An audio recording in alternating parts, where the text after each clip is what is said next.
Silakan ketua kelas memimpin doa. Baik, sebelum belajar mari kita berdoa. Berdoa dalam hati mulai.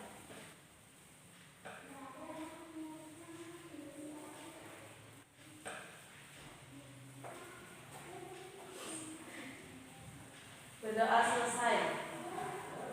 Oke, baik, Ibu absen terlebih dahulu ya. Dina, Hadir Bu. Fitria, hadir Bu. Siapa yang tidak hadir? Firda, kemana dia? Sakit Bu. Sakit apa? Tadi saya nitip surat tapi kembali suratnya Bu.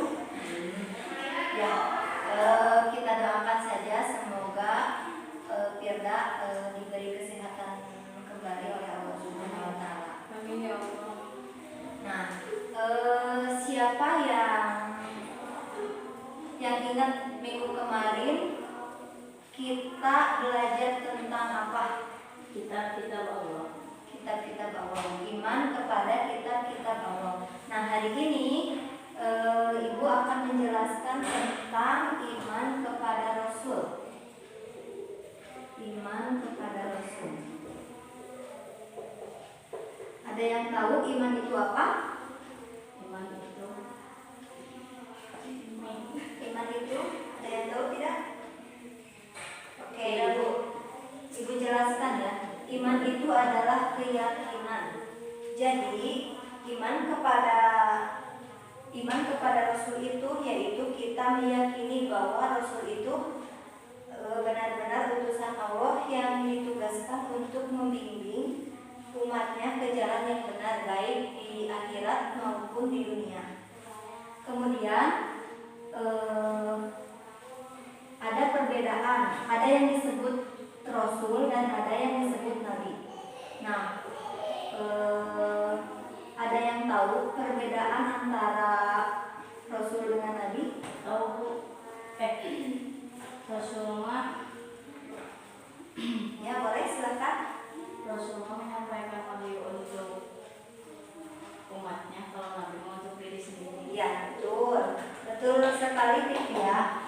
Nah, di sini perbedaan Rasul dan Nabi yaitu kalau Rasul menyampaikan wahyu kepada umatnya, sedangkan kalau Nabi kalau mendapat wahyu itu untuk dirinya sendiri. Nah, kemudian Rasul bertugas memberikan syariat atau ajaran baru, sedangkan Nabi bertugas melanjutkan syariat yang telah disampaikan oleh Rasul ya. Kemudian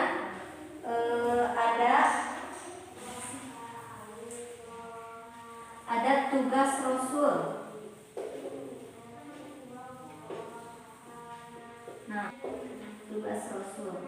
Nah, tugas Rasul ini yaitu menyampaikan risalah dari Allah Subhanahu wa Ta'ala, lalu mengajak umatnya kepada tauhid, yaitu mengajak untuk mengesahkan Allah Subhanahu wa Ta'ala dan menjauhkan perilaku musyrik atau menyekutukan Allah. Kemudian memberi kabar gembira kepada umatnya atau orang mukmin dan memberi peringatan kepada orang kafir, serta menunjukkan jalan yang lurus ya. Kemudian tugas Rasul ini membersihkan dan mensucikan jiwa manusia serta mengajarkan kepada umat untuk mengetahui kitab dan hikmahnya. Nah, lalu di sini ada juga sifat-sifat Rasul. Ada yang tahu sifat-sifat Rasul itu apa aja? Tabligh. Yang pertama, sifat apa? Amanah.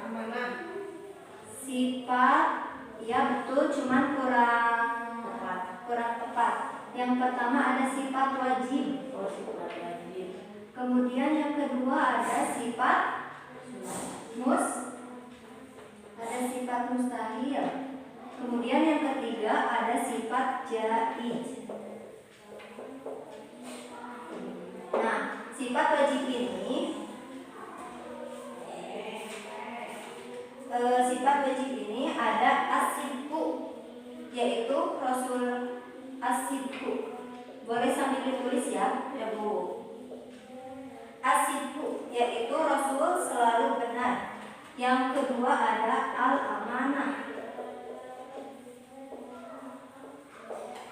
Ada al-amanah yaitu Rasul selalu dapat dipercaya. Kemudian yang selanjutnya ada at-tabligh.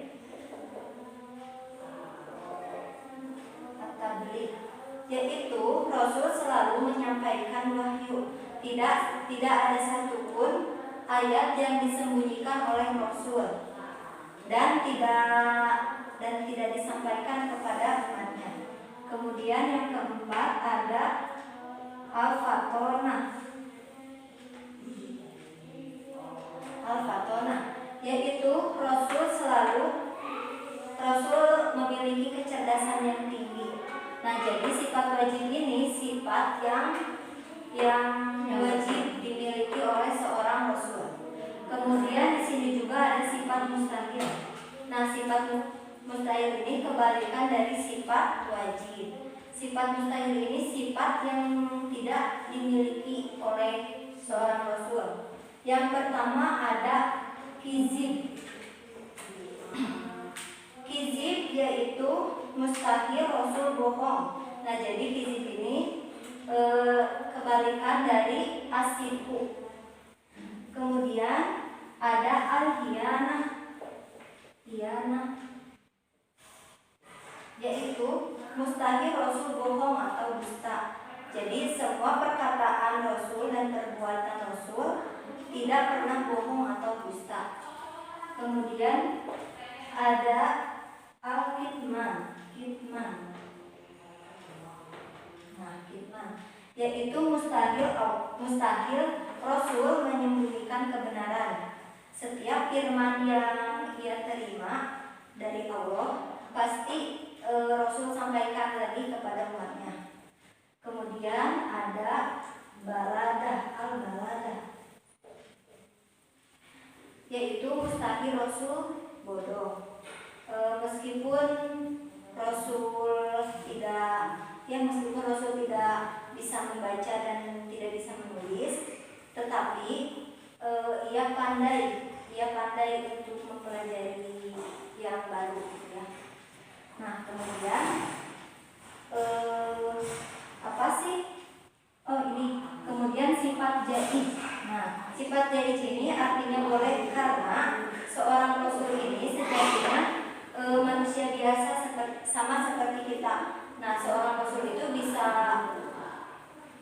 merasakan lapar, haus, serta merasakan sakit ya, sama seperti kita manusia biasa. Kemudian di sini juga ada yang tahu hikmah beriman kepada Rasul. Hikmah beriman kepada Rasul. Tidak, Bu. Coba. Nggak tahu, Bu. Ada yang tahu tidak? Tidak. Oke. Ibu jelaskan sedikit saja ya. Nah, hikmah beriman kepada Rasul ini yaitu kita makin sempurna imannya kepada Rasul dan kepada Allah Subhanahu wa Ta'ala, serta kita terdorong untuk menjalankan contoh Rasul dalam hidupnya. Kemudian terdorong untuk melakukan perilaku sosial yang baik. Kemudian juga memiliki keteladanan dalam hidupnya.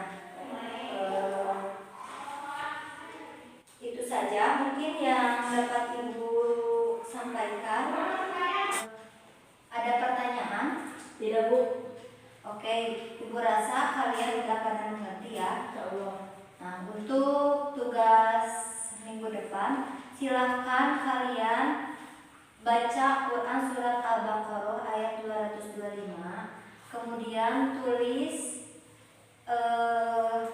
maknanya apa dan apa sih kaitannya